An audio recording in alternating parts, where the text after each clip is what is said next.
True or false? Warriors Cavs dominance is actually bad for the NBA. I can't buy it. I can't get into it. I've listened to it the last 6 days, 66 days. Yeah. I think it's false. This league is about stars. That's what we refer to in this league. When we refer to the past, we refer to Kobe. How many rings did he get? You put him up against Michael Jordan. This league, more than any other major sport in North America, is definitely about star power. And beyond that, these guys play the right way. I mean, these two teams, LeBron and the Warriors, they try and get everyone else involved. So it's not just singular stars, although we have plenty of that. Right. We're watching the best player of his era in LeBron James. How can you not like that? Go up against Curry and Durant, who've had the last 3 MVPs combined. Combine those 3 guys, they've got the last 5 MVPs and 7 of the last 8. This league is about stars. Yes, I think the playoffs have been a little too long. Obviously, there's some recency bias, I think, with the people saying that this isn't good for the league. Yeah, we've had a month and a half of some muck that we've gotten through. Yeah. But we've gotten through it. And maybe we can shorten that part. But in the end, stars who play the right way, this is what we'll be talking about for a long time. I don't understand why you wouldn't want the two, what are clearly the best teams in the NBA, to meet in the finals, too.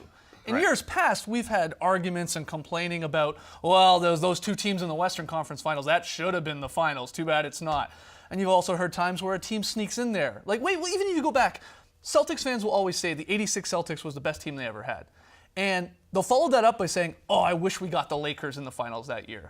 Because it was one of those strange years, the Rockets got through, they upset the Lakers, and we didn't have a Lakers-Celtics finals, which was rare, obviously, at the time.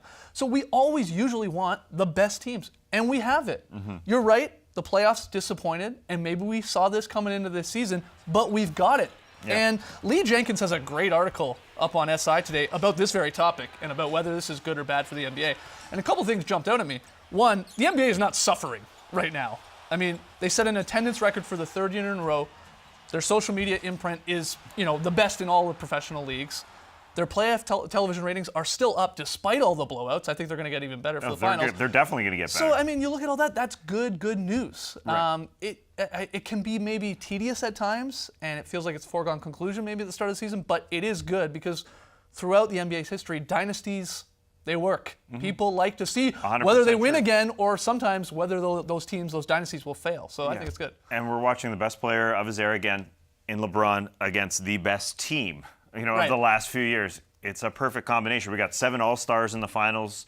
That's the first time that's happened since 1983. It's been a very long time. This league is about star power. But again, I don't like just talking about star power because I want the game to be played the right way. Right. And we're getting a lot of that with both of these teams. I think the dominance tag applied to these 2 teams is maybe a little overblown too. When you actually look at the playoffs, I know the Warriors are undefeated and the Cavs are 12-1. Record's unbelievable. But actually, dig a little deeper.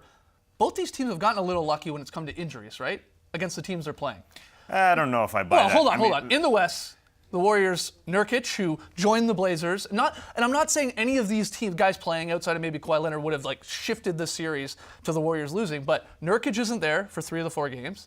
George Hill, who I know is not a star by any means, but was an instrumental part of the Jazz success, he's not there for 3 of the 4 games. Kawhi Leonard goes down in game 1. That one's huge. Yeah, that one's a big one. But the Cavs didn't care about getting the 1 seed because they knew they were going to run through the Eastern Conference. Fair, but they sure didn't run over the Pacers in 4 games. Those were very still 4 games. Very close games. And then Kyle Lowry and Isaiah Thomas in the Raptors and Celtics series. I mean, those are all-star point guards that are out. My point is these teams are not 12-0 and 12-1 if all those injuries don't happen. I don't think they are. And then I think we're looking at this a little bit differently. Sure. Right? I guess that's possible, but at the beginning of the season, we knew this was going to happen. Injuries or not. You're right. And injuries always happen every single playoff year, and I just hate bringing it up because the Warriors won in 2015, and maybe they didn't face the toughest teams, and due to injury. Right. And so that was a big part of it, and I hate doing that because you just take away from what these guys accomplished. But are people more upset that we're getting the Warriors Cavs for a 3rd straight year in the finals, or are they more upset with this playoffs and these 2 teams being a combined 24-1? Exactly. It's recency bias. Five years from now, when we talk about this, whether it's a trilogy or whether it's 4 or 5 or 6, people will be pumped about it. That's what we do. We refer to prior eras regarding the stars. It's always about the stars. We've got them. We've got a lot of them. Pretty pumped. Can't wait for them to actually play basketball. Yeah.